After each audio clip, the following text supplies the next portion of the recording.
नमस्कार। आकाशवाणी जयपुर अजमेर से प्रस्तुत हैं प्रादेशिक समाचार।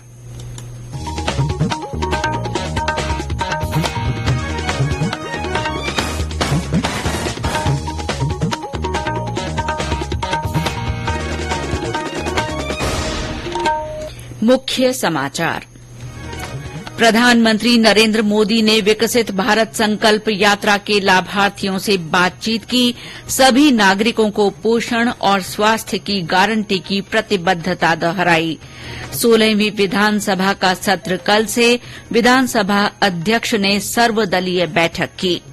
मुख्यमंत्री भजनलाल शर्मा की अध्यक्षता में मंत्रिपरिषद की पहली बैठक में कई महत्वपूर्ण फैसले हुए। और राज्य में भीषण सर्दी का दौर जारी। मौसम विभाग के अनुसार कोहरे की स्थिति अगले 2-3 दिन बनी रहेगी।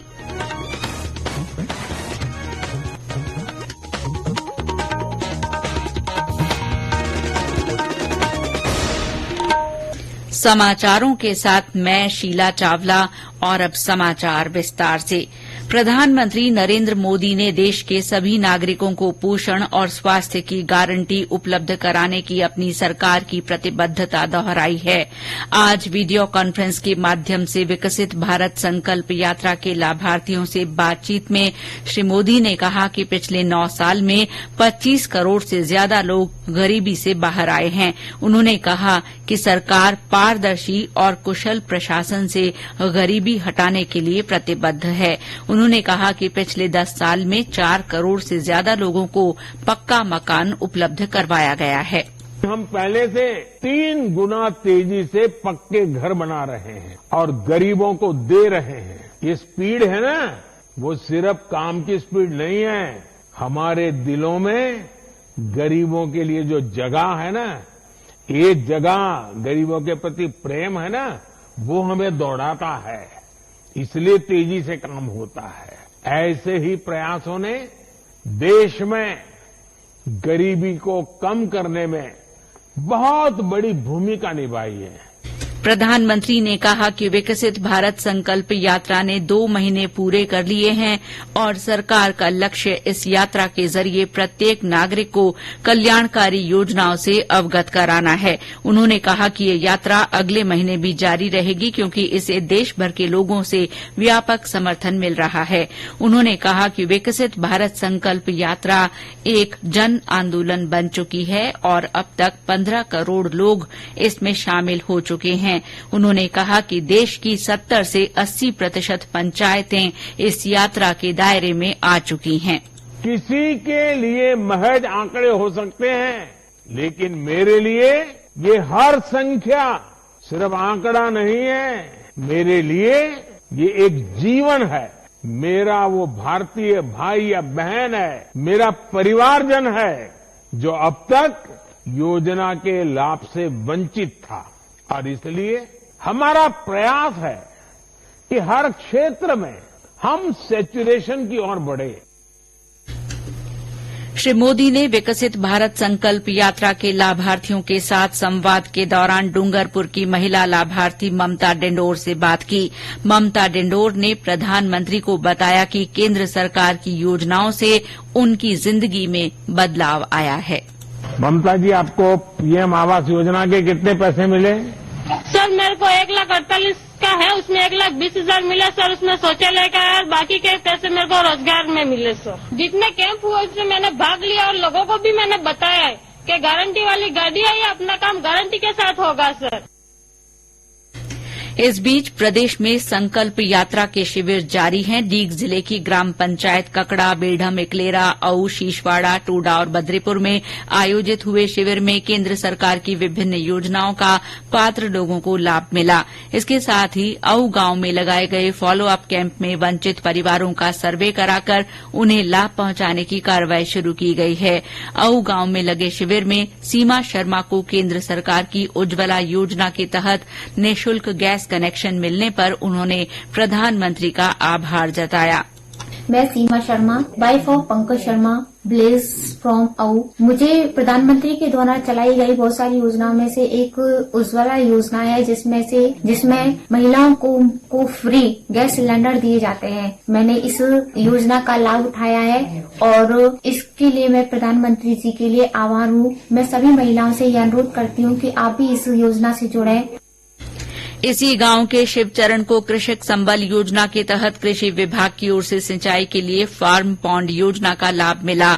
उन्होंने अन्य किसानों से भी इस योजना का लाभ उठाने का आह्वान किया। मैं शिवचरण चंगव जमनला ग्राम आऊ का रहने वाला हूँ। मैंने फार्म पॉन्ड तैयार कराया एक कृषि विभाग योजना से। उसमें बड़ा लाभ मिलता है। सिंचाई के लिए 10-15 बीघे खेत की हर साल सिंचाई करता हूँ उससे, और खेत भी खराब नहीं होता है। तो सभी किसानों से निवेदन है कि सभी किसान फार्म पॉन्ड तैयार कराएं और इसका लाभ उठाएं। मोदी जी को बार बार धन्यवाद।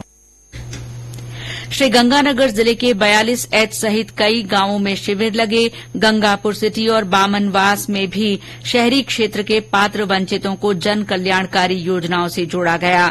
भाजपा के राजस्थान प्रदेश प्रभारी अरुण सिंह ने आज डूंगरपुर की माडा ग्राम पंचायत में आयोजित शिविर में भाग लिया। केंद्रीय संचार ब्यूरो जयपुर की ओर से ब्यावर में आयोजित विकसित भारत संकल्पित भारत मल्टीमीडिया प्रदर्शनी को आज बड़ी संख्या में लोगों ने देखा और विभिन्न योजनाओं की जानकारी हासिल की।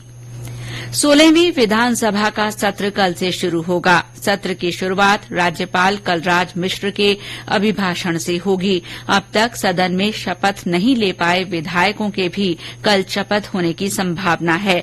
इस बीच सदन को सुचारू चलाने के उद्देश्य से विधानसभा अध्यक्ष वासुदेव देवनानी ने आज सर्वदलीय बैठक की। आकाशवाणी जयपुर अजमेर से राज्यपाल के अभिभाषण का सीधा प्रसारण किया जाएगा। कल सुबह 11 बजे से होने वाले इस प्रसारण को आकाशवाणी के प्रदेश में स्थित सभी केंद्रों से रिले किया जाएगा। राज्य सरकार ने पूर्ववर्ती कांग्रेस सरकार द्वारा पिछले 6 महीनों में लिए गए निर्णयों की समीक्षा के लिए समिति गठित करने का फैसला किया है।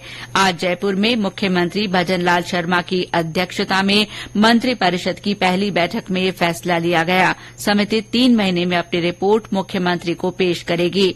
मंत्रिपरिषद की बैठक में विधानसभा चुनाव में भाजपा के संकल्प पत्र को राज्य सरकार के नीतिगत दस्तावेज के रूप में मंजूरी दी गई। बैठक में राजस्थान लोकतंत्र सेनानी सम्मान निधि 2008 को बहाल करने का निर्णय लिया गया। पूर्ववर्ती राज्य सरकार द्वारा इसे बंद कर दिया गया था। इसके फिर शुरू होने से देश में आपातकाल के दौरान जेल जाने वाले लोकतंत्र सेनानियों को फिर से पेंशन मिल सकेगी। बैठक में आरएएस भर्ती परीक्षा की तारीख आगे बढ़ाने का फैसला भी किया गया। इस दौरान राज्य सरकार की 100 दिवसीय कार्ययोजना पर व्यापक प्रस्तुतिकरण दिया गया और विस्तार से चर्चा की गई। ये समाचार आकाशवाणी जयपुर अजमेर से प्रसारित किए जा रहे हैं। 22 जनवरी को अयोध्या में रामलला के प्राण प्रतिष्ठा कार्यक्रम को देखते हुए पूरे देश में जश्न का माहौल नजर आ रहा है। अयोध्या में इस कार्यक्रम में प्रसाद के रूप में बांटने के लिए दौसा के मेहंदीपुर बालाजी से लड्डू भेजे गए हैं।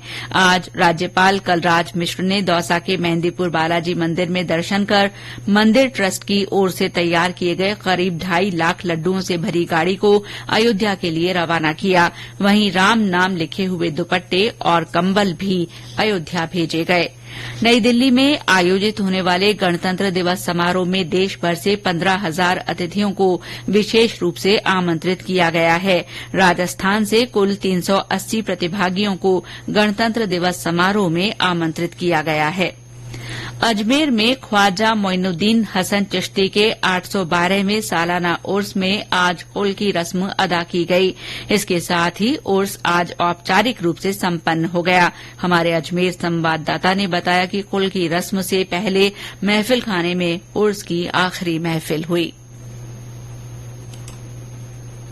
इसके साथ ही 6 दिन से खुला जन्नती दरवाजा बंद कर दिया गया। इस दौरान कलंदरों ने दागोल की रस्म अदा की। कुल की रस्म के दौरान हजारों जायरीन दरगाह की दीवारों को केवड़े एवं गुलाब के जल से धोया एवं इस जल को पवित्र समझ अपने साथ बोतलों में भरकर ले गए। उर्स का अनौपचारिक रूप से समापन बड़े कुल की रस्म के साथ 21 जनवरी को होगा, जबकि कल शुक्रवार को जुम्मे की नमाज अदा की जाएगी। कुल की रस्म के साथ ही जायरीन का अजमेर से लौटना शुरू हो गया है, लेकिन बड़ी संख्या में जायरीन जुम्मे की नमाज अदा करने के लिए अजमेर में रुके हुए हैं। ओम माथुर, आकाशवाणी समाचार, अजमेर।